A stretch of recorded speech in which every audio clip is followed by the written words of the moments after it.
जामशोरो में समाजी तंजीम Sindh graduate association सगा शाखा जामशोरो पारां लॻायल 3 ॾींहनि वारो किताबी मेलो अॼु ॿिए ॾींहं में जारी रहियो, जंहिंमें जामशोरो जी सियासी समाजी इल्मी अदबी शख्सियतुनि शागिर्दनि ऐं आम शहरियुनि वॾे अंग में शिरकत कई ऐं मुख़्तलिफ़ मौज़ुअनि ते शाया थियल किताब ख़रीद कया। इन मौक़े ते किताबी मेले में शिरकत कंदड़ जामशोरो शहरी एक्शन कमेटी जे चेयरमैन सीनियर साफ़ी रबनवाज़ अबड़े, कमरदीन कमरानी, शेख अब्दुल्ला कोस्तानी, लेखक फ़हीम नुनारी ॿियनि अवामी आवाज़ टीवी सां ॻाल्हाईंदे चयो त लॉकडाउन खां पोइ हिकु बूसट ऐं परेशानी वारो माहौल पैदा थी चुको हो, जंहिंजे ख़ात्मे खां पोइ अहिड़ो क़दम ज़रूरी हो। 6 महीननि खां लॉकडाउन जे सिलसिले में माण्हू जेको आहे घरनि में जेको आहे हुया ऐं सिगा जामशोरो जेको आहे किताबी मेलो लॻायो आहे ऐं जेको आहे माण्हुनि में जेको आहे ख़ुशी जी लहर आहे। सगा हूअं ई लिखियल पढ़ियल माण्हुनि सां तालुक़ रखंदड़ इदारो आहे ऐं उन जे तरफ़ां अहिड़ा कम ई थियणु घुरिजनि।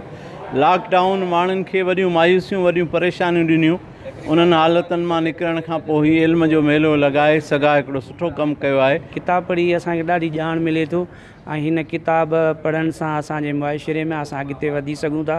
पर आउं नौजवाननि खे बि इहो मैसेज ॾियां थो जेके तइलीमी अदारनि में पढ़नि था, सिंध यूनिवर्सिटीअ में ॿियनि तइलीमी जेके बि अदारा पढ़नि था, त नौजवान ख़ासि करे किताब पढ़नि। हिते असांजो किताबनि जो स्टॉल लॻाइण जो मेन मक़सदु इहो हुयो त जीअं नौजवान ऐं पोड़ा सभु किताबनि ॾांहुं वरी मोटी अचनि ऐं लॉकडाउन दौरान रीडिंग जो रेशो तमामु घणो वधियो आहे ऐं हिते असां वटि हिस्ट्री, फिलॉसॉफी, साइंस उन्हनि सभिनी मौज़ूअनि ते 3 ॿोलियुनि में किताब मौजूदु आहिनि, सिंधी, उर्दू ऐं अंग्रेज़ी में। तमामु बहिरान वारो दौरो करोना विच में सभु साह ई मुंझे पियो त हिननि मक़सदु आहे उनखे ओपन कयो आहे ऐं वरी ओपन बि कयो अथनि त रोशनीअ जे पैगाम सां। किताब जेको आहे रोशनी आहे, किताब हिकिड़ो वॾो रस्तो आहे जिते इंसानु मुंझी पवे थो उहो बि घस नथो मिले।